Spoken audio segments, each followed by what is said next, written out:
I do not care whether a child is killed by Bashar or by Saudi or by ISIS or by Nusra. What bothers me is that a child is being killed for no reason except to feed the ego of other men. And therefore, when we stand here today protesting for BAQEE, we are not simply asking for the rebuilding of bricks and mortars, but we are asking for the reinstatement of morals, principles, ideas, ideals, and an ideology which will raise our intellectual minds, which will make us more morally attuned to the needs of mankind.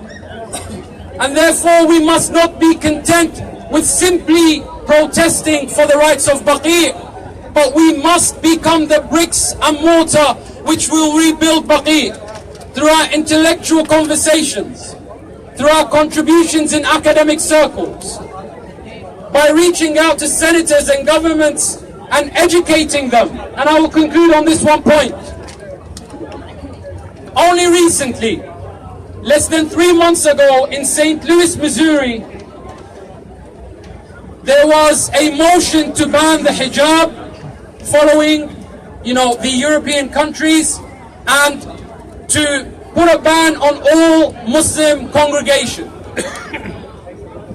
3 young Muslim men decided that they will go to the house of the decision maker, not knowing whether they will be accepted in or not. And when they knocked on his door, he welcomed them in. They spoke to him for 30 minutes, telling him what is true Islam and the difference between true Islam and Saudi ideology. And mind you, these were Sunni Muslims, not Shia Nashri. After 30 minutes, the next day, publicly he tears up all the documents that would have banned the hijab, and he said, there is no difference between us and the version of Islam that is here in America, but there is a world of difference between us and Saudi Arabia. We live in a country where you have the freedom of speech, but not just that, you have the opportunity to be heard. So do not stay silent hoping for change. Engage in conversation and dialogue. Represent yourselves. If you do not, others will misrepresent you. So I leave you with that, inshallah, on behalf of Jannatul Baqi, on behalf of all the freedom-loving people, and on behalf of Sahib al-Asri wal Zaman, Ajjalallah Ta'ala Farajahu Sharif.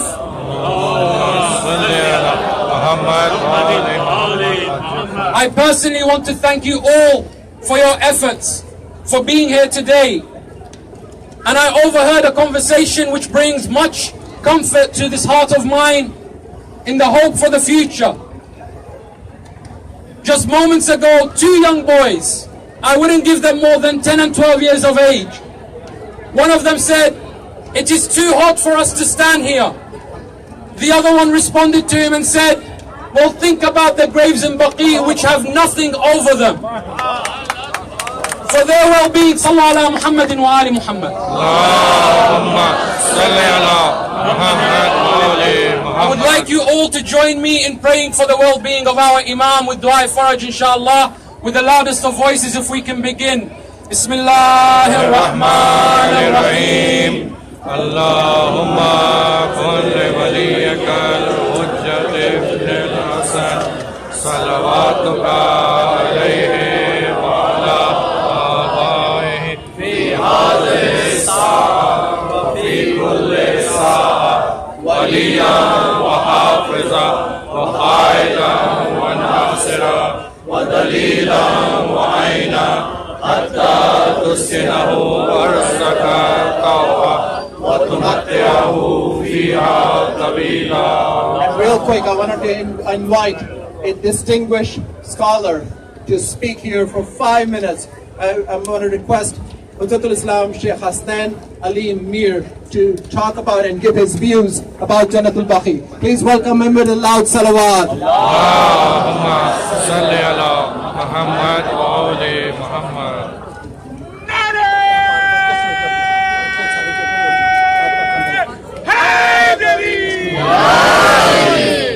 Assalamu alaikum wa rahmatullahi wa barakatuh.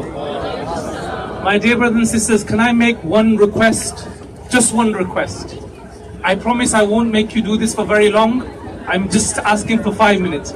Can I ask everybody just to sit down to show that we are here in a peaceful manner? We have no means by which we want to cause any type of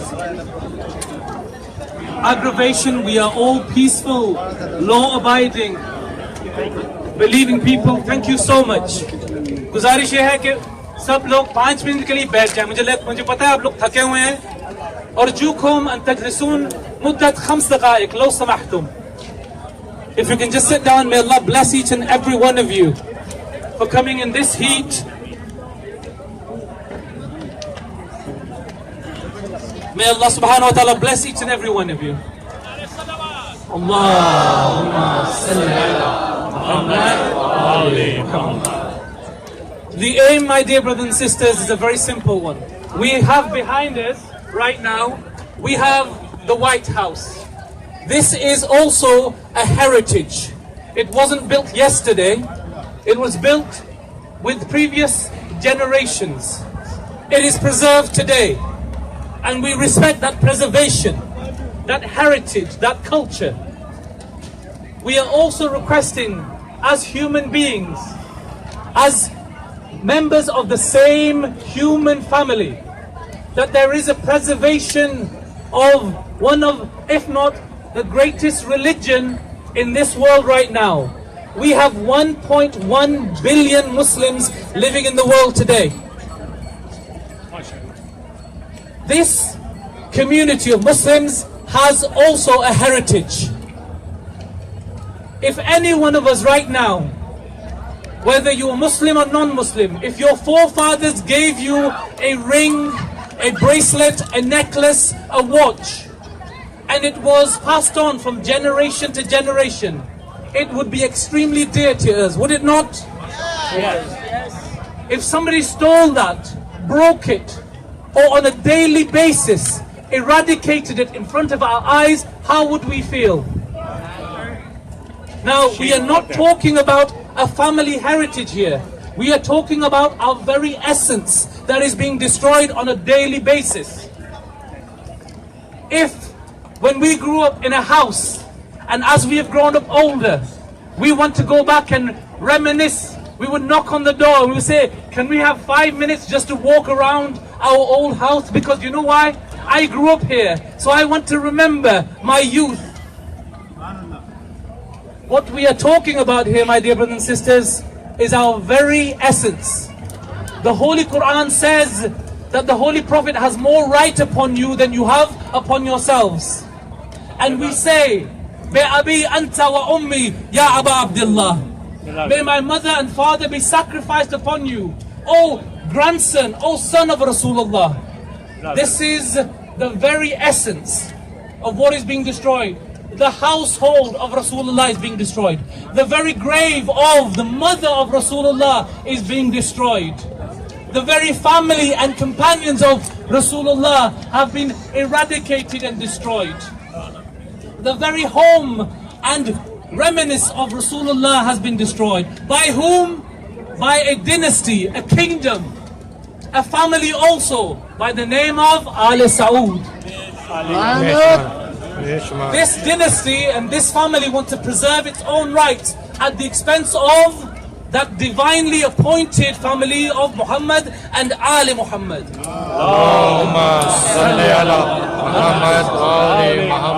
This is not a Sunni Shia issue. This is a Muslim Ummah issue. Every single one of us reveres. If we found a slipper of Rasulullah today, if we found a piece of cloth of Rasulullah today, would we not revere it? Of course we would. Now, the very graves, the very remnants of Rasulullah and his family has been eradicated. Why? Because the Saudi family wants what? To separate Muslims from their heritage and thereby do what? Disconnect them from the truth. As long as the remnants remains, the remembrance of the truth will remain. Last words, my dear brothers and sisters. I hold before me something called a tasbih, a sibh in Arabic. Every single Muslim holds this And even if they don't hold it after their prayers, they have to recite, and they do recite on this very same tasbih. I ask you a question. Where did you get this tasbih from? You got it from none other than Fatima al-Zahra salamullah alayha.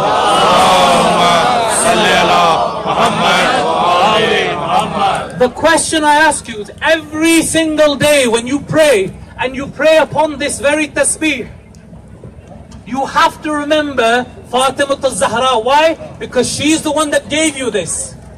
I ask you a second question.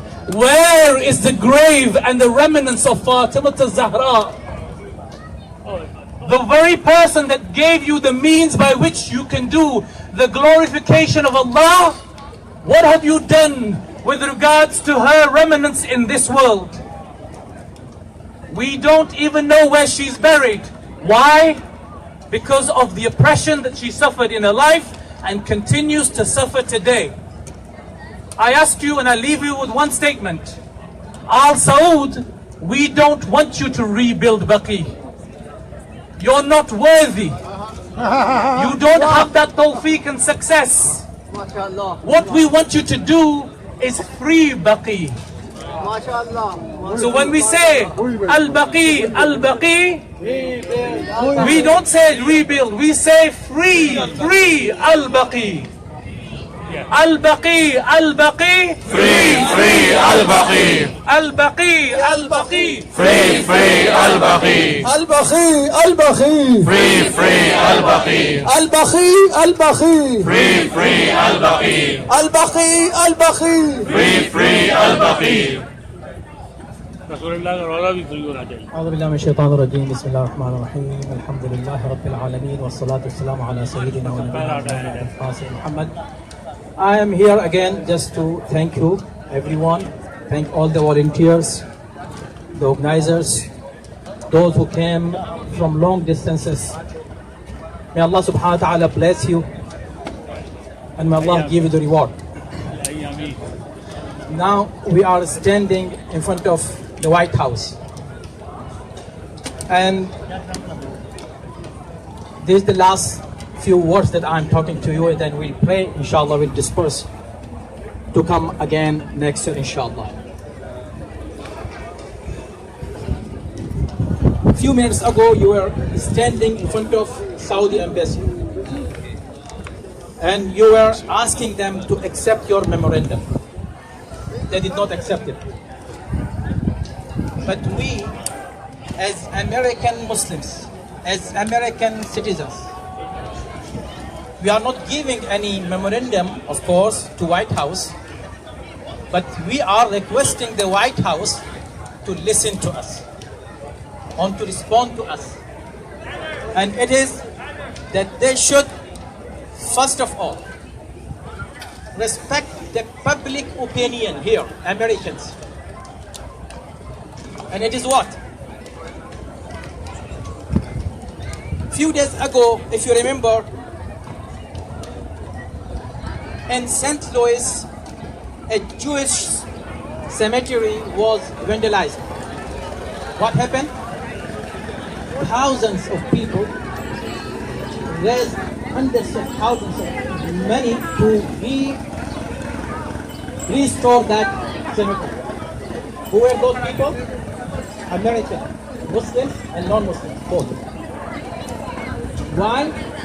Because American Muslims or American people, American citizens, cannot accept such vandalism at all. How about if you find somebody, the families of those people who were buried in such cemeteries where vandalism happens, if they know someday that somebody is friend of or allied with the one who vandalized their forefathers' grave, what they will feel. Think what we're feeling here, sitting here. We are against any kind of vandalism, any kind of terrorism. Islam is a religion of peace. This is what we are here to to demonstrate, to show, and to prove peace and freedom and love. But do you think that American people are going to accept such alliance with Saudi Arabia? The Saudis who are terrorists by themselves, and they are the supporters of terrorism and vandalism around the world. No American will accept it. So we are here to ask our government to, first of all, cut their ties with such countries who support terrorism, especially Saudi Arabia. Second, if you cannot do that, at least pressurize them to accept our demand of rebuilding of BAQEE and other demands that we have to let the people practice their religion when they go for pilgrimage. May Allah subhanahu wa ta'ala reward you for everything you have done today. And as I requested earlier, today I'm going to request you again. Remember, in 6 more years, there will be 100 years for this terrorism that happened on Janatul BAQEE. So we have to keep the momentum. MashaAllah, around the world this year, thousands of cities joined us around the world, not just in United States. And they are going to grow in number, inshallah. And very soon, you will see that the entire globe will be chanting, rebuild al-BAQEE, al-BAQEE, al-BAQEE, rebuild al-BAQEE, al-BAQEE, al-BAQEE, rebuild al-BAQEE, al-BAQEE, al-BAQEE, rebuild al-BAQEE, al-BAQEE, al-BAQEE, rebuild al-BAQEE. Thank you very much, Maulana Sahab. Thank you all the guests. Thank you all the speakers. Here's the note. The buses will be arriving in 15-20 minutes. I want each one of you who came along in the bus, find your respective bus leader and get arranged on the other side of the park, the Lafayette Park over here. Make sure you find your group leader. Group leader.